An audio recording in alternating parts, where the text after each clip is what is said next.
हामीले यति बेला चाहिँ धुर्कोटको विचित्र गुफा प्रवेश गरेर यसको अन्तिम बिन्दुबाट हामी फर्कँदैछौँ। यहाँसम्म अन्तिम बिन्दुसम्म 185 मिटरको सम्म यो भित्र फैलिएको छ र कतिपय ठाउँहरूमा यो उच्च माथिसम्म फैलिएको छ र भगवानका विभिन्न आकृतिहरू स्वरूपहरू चाहिँ यहाँ बनेका छन्।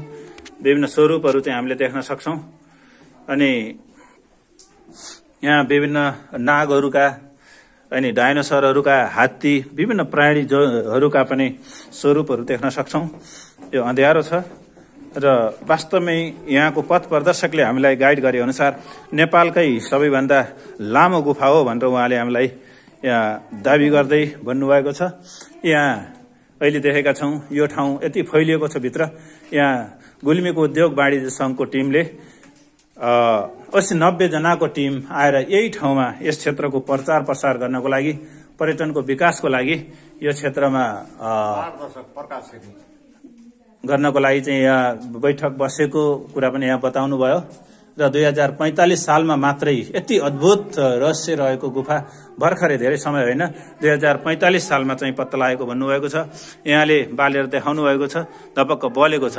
यसको रहस्य के हो सर? यो हामीले यसलाई पहाड दशक माने छौं। प्रकाशभित्र छिरेर उज्यालो देखियो नि पहाड दशक ढुङ्गा माने। यहाँको ढुङ्गाको प्रकृति हेर्दा अलि सिसा टाइपको अलि पारदर्शक किसिमको चाहिँ भएको उहाँले हामीलाई देखाउनु भएको छ।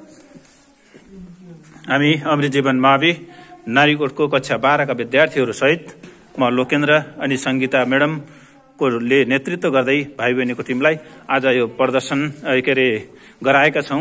हाम्रो पाल्पा जाने अनि लुम्बिनीसम्म जाने हाम्रो गन्तव्यको बीचमा रहेको यो विचित्र गुफा हेरेर वास्तवमै यो विचित्रै रहेछ र हामी विचित्रै रूपमा हामी समेत अचम्मित भएका छौं।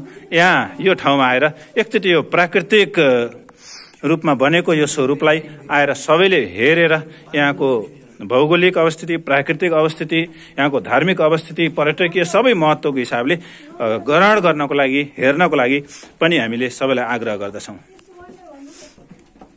हाम्रा नानीहरू यहाँ भित्र सिँढी बनाइएको छ र अगाडि झर्दैछौं।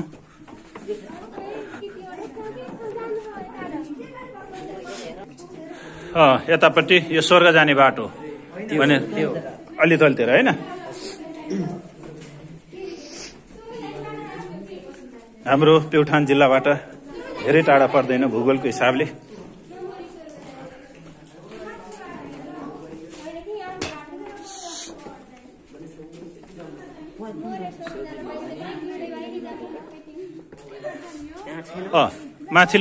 माथिपट्टि अर्को गुफाको भाग यतासम्म फैलिएको छ।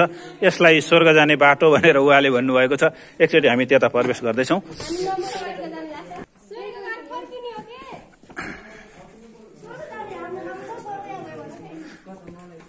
यो प्रकृतिले दिएका चीजहरूमा पनि हामीले स्वर्गीय आनन्द ल्याउन सक्छौं। यो वास्तविक संसारको स्वर्ग हो। त्यही स्वर्गमा हामी रमाउँदै हामी अगाडि बढ्दैछौं।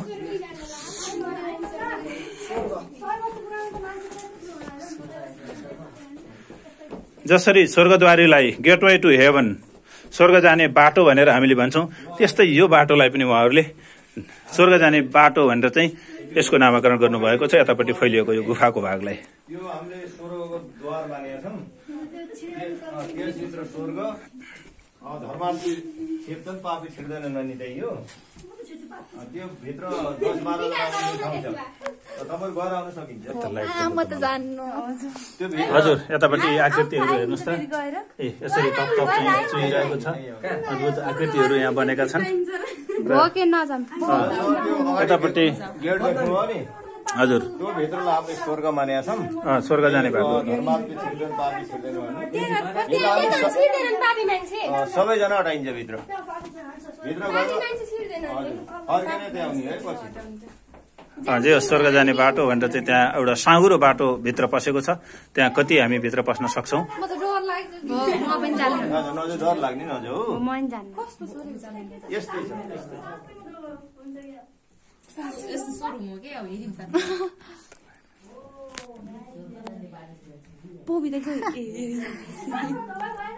यी अद्भुत यी दृश्यहरू, यी आकृतिहरू हामीले यहाँ देख्न सक्छौं।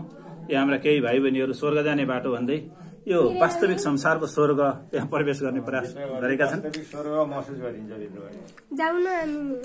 एकजना सरले भन्दै हुनुहुन्छ त्यहाँ गइसकेपछि थाहा पाउनुहुन्छ विचित्रै छ। अवश्य पनि हामीले यो महसुस गरेका छौँ। गयो तिनीहरू त फर्किँदैनन् क्या हो।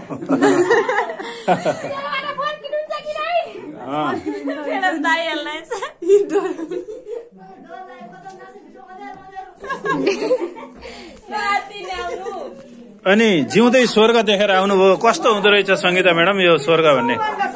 वन्डरफुल छ। कस्तो छ भित्र?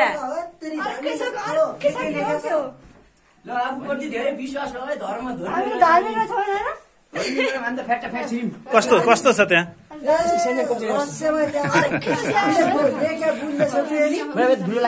सानो कोप्चेरो जस्तो छ होइन? यही हो पर्यटन विकास भनेकै। यसैलाई हामीले राम्रोसँग प्रचार प्रसार गर्न सक्यौं भने, यसैलाई व्याख्या विश्लेषण गर्न सक्यौं भने, धेरैको बिचमा पुर्याउन सक्यौं भने त्यही नै हो हाम्रो चाहिँ पर्यटनको विकास। यसको लागि यो धुर्कोटवासीहरू लागिरहनु भएको छ। यसबाट पनि हामीले देख्न सक्छौं।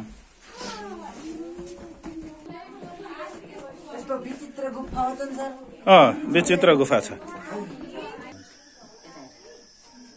यति बेला हामीले यही विचित्र गुफा धुर्कोटमा रहेको त्यो हेरेर 185 मिटर भित्र गहिराईसम्म गएर हेरेर वास्तवमा यो विचित्र गुफालाई हेरेर चाहिँ हामी बाहिर निस्किसकेका छौँ। अद्भुत छ। विचित्र नाम राखिएको, यो नाम मात्र होइन, वास्तविक रूपमा पनि यो विचित्रै छ। यो देखेका छौँ। सबैलाई यो हेर्न देख्नको लागि पनि एकचोटि महादेवको अनुरोध गर्दछु। समयले आज हामी अमृत जीवन महावी कक्षा 12 को टिम सहित हामी यहाँ आएका छौँ। हाम्रो पथ प्रदर्शनमा सहयोग गर्नुहुने हाम्रो भानुभक्त भण्डारी सरलाई पनि म विशेष धन्यवाद दिन चाहन्छु। र यसरी पनि नै यहाँको प्रचार प्रसारमा हाम्रो तर्फबाट पनि अवश्य पनि भूमिका खेल्नेछौँ। धन्यवाद। एकजना सबै आएर यो गुफा हेरिदिनु न अनुरोध गर्छु। धन्यवाद।